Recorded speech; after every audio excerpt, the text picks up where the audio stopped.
How Abraham gave Isaac back to God. Genesis 22:120. As Abraham prepares to sacrifice Isaac, he is stopped by the angel of God.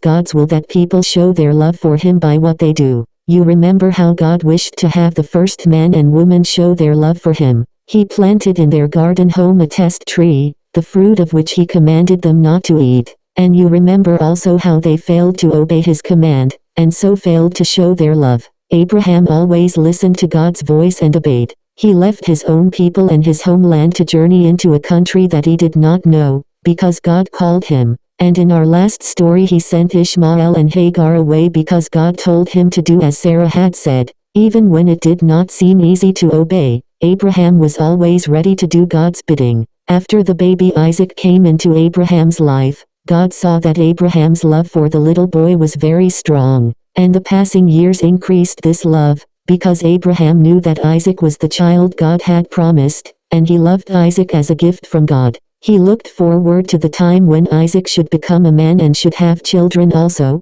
and he knew that these children should grow up and become the fathers of more people, because God had told him these things. And so whenever he looked upon Isaac and thought about these things, he knew that in this child were bound up all the promises of God for the coming years. By the time came when Isaac grew far away from babyhood into youth, Abraham had taught him to know about God and to worship him. Perhaps he had taken Isaac with him when he offered gifts upon the altar, and he had told Isaac that God would accept the gifts and hear his prayers if he would try to do right. And Isaac loved his father Abraham, and was obedient to him. When God saw how dearly Abraham loved his son, and how obedient and loving Isaac was toward his father, he thought, I must prove Abraham this once more, and see whether he loves me better than he loves the child I have given. So he called to Abraham one day, and Abraham answered, Behold, here am I. Then God said, Take your son, your only son, Isaac, whom you love so much, and go into the land of Moriah. There give him back to me as an offering upon an altar, which you must build at the place I will show. Abraham did not know the reason why God should ask him to give Isaac back as an offering. He could not understand how the promises concerning Isaac would be fulfilled if now he must offer Isaac upon an altar, just like the lambs which he had given to God at other times. But Abraham believed that God understood why, and so he was not afraid to obey. The land of Moriah was some distance from Abraham's tent, and the journey there would require a few days' time. Abraham knew this, and he prepared to start at once. He called 2 young men servants and Isaac, then saddled his donkey, and they started away. They took wood and fire with which to burn the offering, and traveled on and on for 2 days, sleeping at night under the trees. On the 3rd day Abraham saw the mountain where God wanted him to build the altar and offer his gift. He left the servants with the donkey to wait by the roadside, while he and Isaac should go on alone.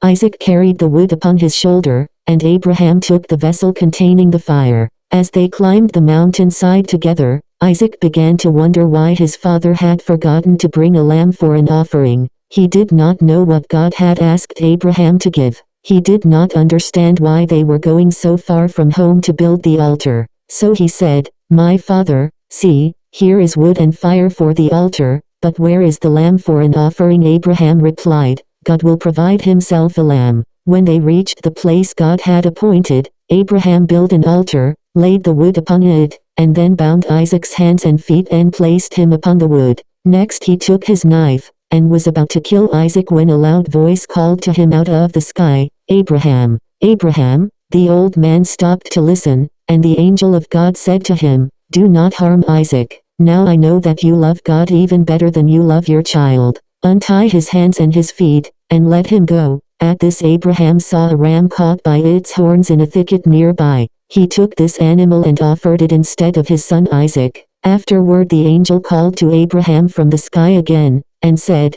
Because you have not withheld your dearly loved child from me, I will surely bless you and will cause your descendants to be as many as the stars in the heavens and as the sands upon the seashore. And I will bless all the nations of the earth through your descendants, because you have obeyed my voice. No doubt it was a happy father and son who walked down the mountainside together, for now Abraham knew that he had surely pleased God, and Isaac knew that his life was precious in God's sight. Abraham called the name of the place where he built the altar, Jehovah Jireh, which means in his language, "The Lord will provide." Then they returned to the young men servants who were waiting by the roadside, and then journeyed on to their home at Beersheba, where Abraham had planted trees and digged a well some time before this story. Here Abraham lived for many years. Genesis chapter 22.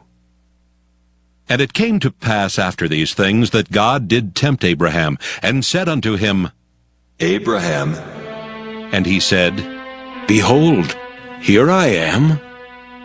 And he said, Take now thy son, thine only son Isaac, whom thou lovest, and get thee into the land of Moriah, and offer him there for a burnt offering upon one of the mountains, which I will tell thee of.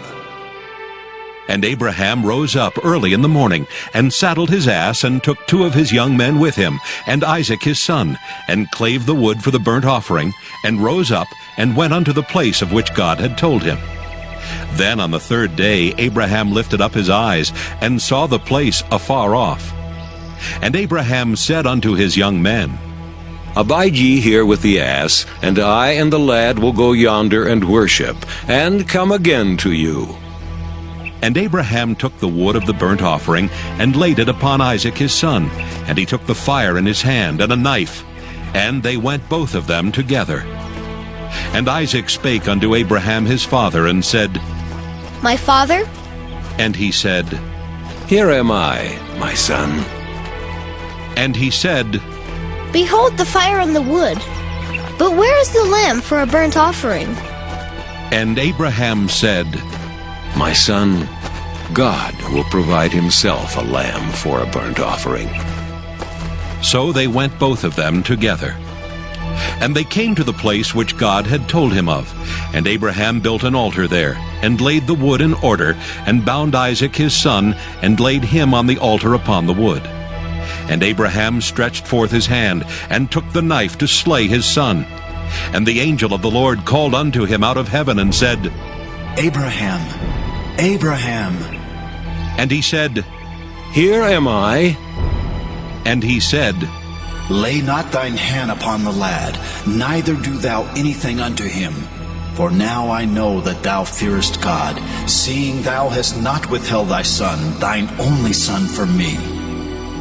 And Abraham lifted up his eyes and looked, and behold, behind him a ram caught in a thicket by his horns. And Abraham went and took the ram, and offered him up for a burnt offering in the stead of his son. And Abraham called the name of that place Jehovah-Jireh, as it is said to this day. In the mount of the Lord it shall be seen. And the angel of the Lord called unto Abraham out of heaven the 2nd time, and said, By myself have I sworn, saith the Lord, for because thou hast done this thing, and hast not withheld thy son, thine only son, that in blessing I will bless thee, and in multiplying I will multiply thy seed as the stars of the heaven, and as the sand which is upon the seashore. And thy seed shall possess the gate of his enemies. And in thy seed shall all the nations of the earth be blessed, because thou hast obeyed my voice. So Abraham returned unto his young men, and they rose up and went together to Beersheba, and Abraham dwelt at Beersheba. And it came to pass after these things, that it was told Abraham, saying, Behold, Milcah, she hath also borne children unto thy brother Nahor.